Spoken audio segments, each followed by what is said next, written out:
Praise be Jesus Christ, Lăudat să fie Iisus Hristos, now and forever. In numele Patris et Fiului. în numele Tatălui și al Fiului și al Sfântului Spirit. Amin. It is a great honor for me to be here and to celebrate the sacred mysteries according to this rite with you. Este o mare onoare pentru mine să mă aflu în mijlocul dumneavoastră și să celebrăm împreună Sfintele Taine, în ritul dumneavoastră. And the reading from the Gospel today is an encounter between Jesus and the Pharisees, as we've just heard. Sfânta Evanghelie care s-a citit astăzi relatează o întâlnire pe care a avut-o Iisus cu fariseii. And this always brings up this tension between Jesus and the Pharisees, and it makes us wonder how bad these Pharisees really are. Știm că a existat întotdeauna tensiune între Iisus și farisei, lucru care ne pune pe gândul cu privire la cât de răi puteau să fie acești farisei. But we have to understand that what Jesus is facing is a Pharisaic school that goes back to the year 398 BC. Dar trebuie să ne amintim că Iisus avea de-a face, trebuia să contracareze o școală de gândire, o școală teologică, care data din 398 înainte de Hristos. This is when Ezra and Nehemiah came back from the Babylonian captivity to find that there was no more temple, there was no more ritual, everything was void, and man cannot live with a natural void or a supernatural void. Această școală data din timpul întoarcerii din robie babiloniană, când Ezra și Neemia au trebuit să se confrunte cu o situație în care nu mai exista nimic, era un gol total, nu mai exista templu, nu mai exista poporul, totul trebuia restaurat, iar noi știm că omul nu poate să trăiască cu un astfel de gol, fie el spiritual sau natural. And so, like we have today in the liturgy here, we have all these forms and the liturgy and the language. It's a way to communicate. We are linguistic and rational animals, and we require ritual, language to communicate God and to communicate what our nature is. Noi suntem persoane relaționale, persoane simbolice, avem nevoie de astfel de rituri, cum văd în ritul bizantin, prin care să comunicăm cu Dumnezeu printr-un limbaj anume, prin forme anume și între noi. And this is how Ezra and Nehemiah felt when they saw nothing there. They said, well, we must go back to the books, and we must look at the books and try to develop the liturgy and try to develop the rites. And they were very severe, very rigid about the books. They said, even when there were wives that they were married outside of the Jewish faith, the men had to leave them, let them go.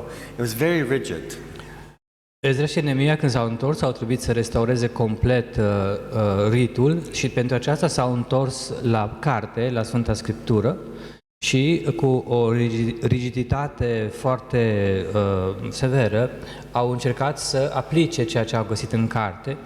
De pildă, interziceau preoților să fie căsătoriți cu femei care nu erau evreice, nu erau din religia lor. And I have to say, I agree with them. I have to say that I understand them, because when we don't have a point of reference, we don't know what to do, and so we need to have this. It gives us a sense of security to have a religion, because man is religious, and so we need to have something to hold on to. Mărturisesc că într-un fel îi înțeleg că au acționat așa, pentru că avem nevoie de referințe și când nu există astfel de referințe trebuie căutate în Sfânta Scriptură, pentru că omul întotdeauna are nevoie de sentimentul de securitate că face bine ceea ce face. Este o ființă religioasă și nu poate altfel. And we can certainly understand this in our context, in your context. You know, yesterday we celebrated the 12 bishops that were captured from the communists. This is a people with a lot of great history of religion and faith, and that must have been a very difficult moment and trial, and so you want to hold on to something, you know. afterwards. Ieri am amintit arestarea episcopilor greco-catolici, cei 12 episcopi. Am vorbit despre acest lucru și cu siguranță că dumneavoastră înțelegeți foarte bine ce înseamnă să se plece de la zero și să fie nevoie de o restaurare completă. So in this light, I have to say that I understand and I sympathize with the Pharisees. De aceea spuneam că, într-un sens, îi înțeleg pe farisei și sunt simpatetic față de ei. But God brings us to the depths. He doesn't rest only on the language of the form, but He wants us to understand beyond the language and going into the depths. Dar Dumnezeu nu dorește să rămânem în partea superficială a lucrurilor, la forma exterioară a limbajului, ci ne invită să intrăm în adâncime. And this is what the episode in the Gospel is trying to show us. Episodul din Evanghelie pe care l-am citit astăzi încearcă să ne transmită acest lucru. That Jesus wants us to go more. Always is never satisfied. God wants us to be more than religious than what we seem. What Jesus does is He brings us to the new law, which is the interior law. The new law is the lex interior, and it is seen in the sacrifice on the altar. It is the law of love.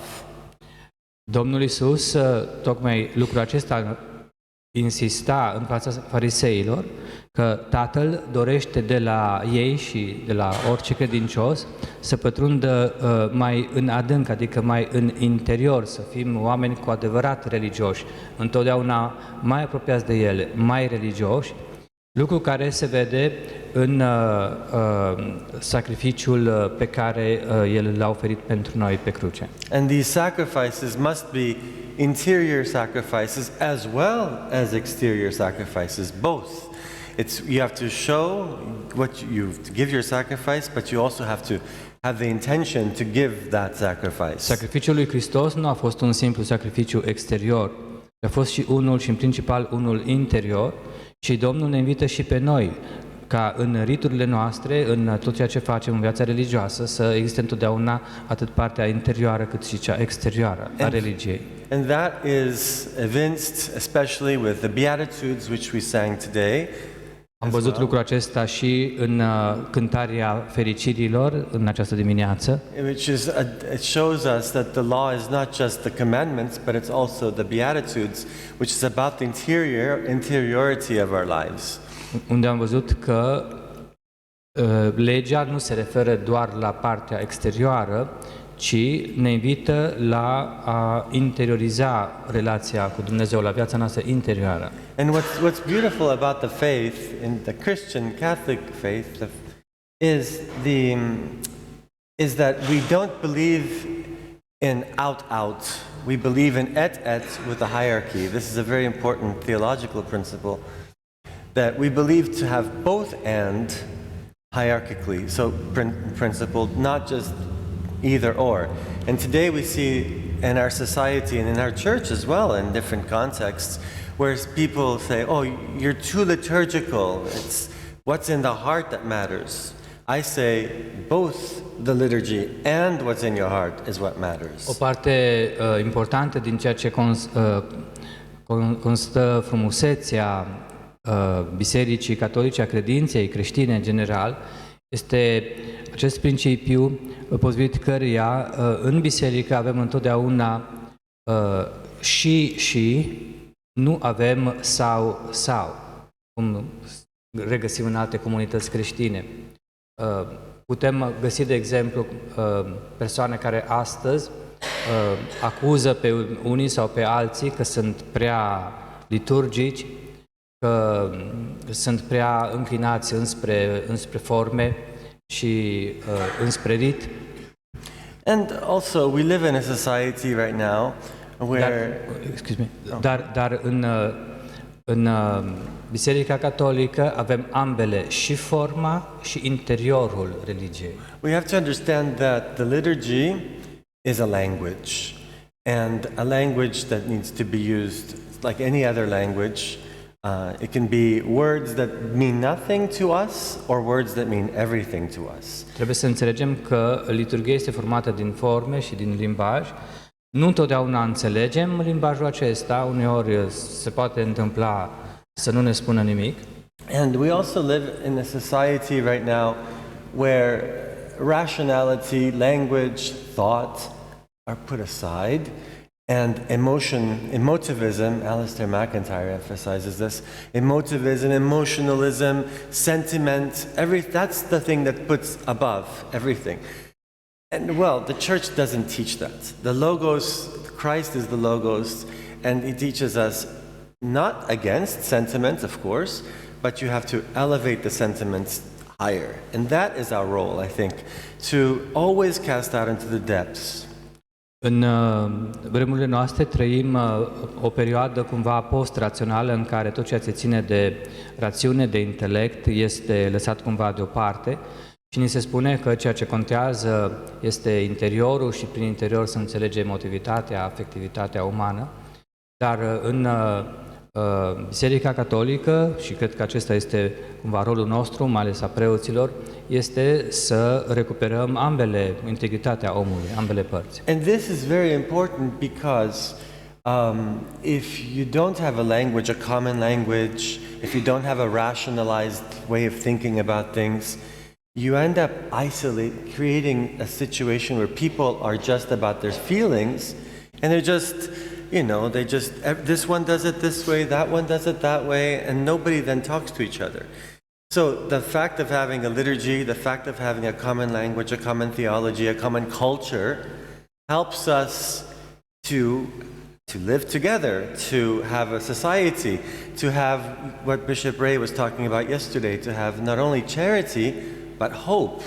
You can only build something when you have something to build upon. În perioada noastră aceasta bazată în principal pe emotivitate, ceea ce se întâmplă ca consecința acestui accent pus exclusiv pe emotivitate și cumva împotriva raționalității, este că dacă nu raționalizezi, dacă nu încerci să înțelegi ceea ce se întâmplă, ce ți se întâmplă în afară, în interior, fiecare își trăiește propria experiență separat de celălalt. Și atunci se creează insulițe, oaze bune, dar separate, care nu pot comunica și nu se poate construi biserica, nu se poate construi societatea. Fiecare trăiește individual separat unul de celălalt. I was reading last week for a lesson that I was teaching. Limbajul liturgic, exact lucrul acesta îl face. Este un limbaj comun tuturor, care face posibil să ne înțelegem între noi și să avem aceeași relație cu Dumnezeu împreună. I was reading a lecture for this I teach history as well. There was a historian, Christopher Dawson, who emphasizes in one point that if you have a tradition, you're going to be able to build something in the future. If you don't have the tradition, it's difficult to build something. And Bishop Ray yesterday in his talk, he was building upon this same concept. And so why do I bring this up? Because we're living in a time very similar to what Nehemiah and Ezra faced, but we also, like they did, and we have a great patrimony that's liturgical, that's theological, that's cultural, that we need to use and build upon for the future. Citeam recent una dintre cărțile importante ale istoricului catolic Christopher Dawson, în care se sublinia importanța tradiției, a unui patrimoniu cultural, religios, pe care să se poată construi un viitor.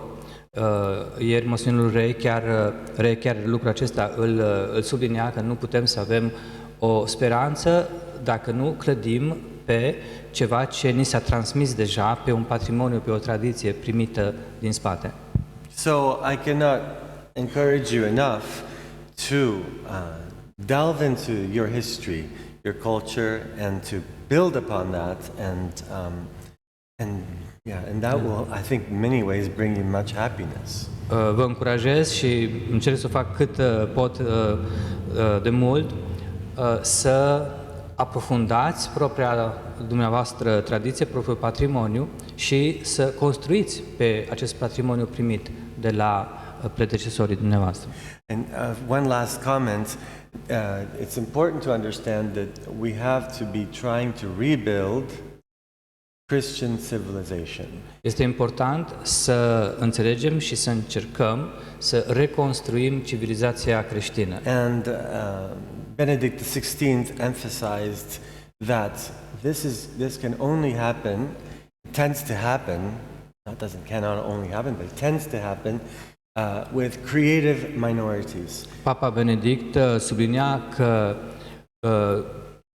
de obicei lucrul acesta începe să se întâmple, nu principial se poate sau nu, dar în realitate funcționează doar plecând de la minorități creative.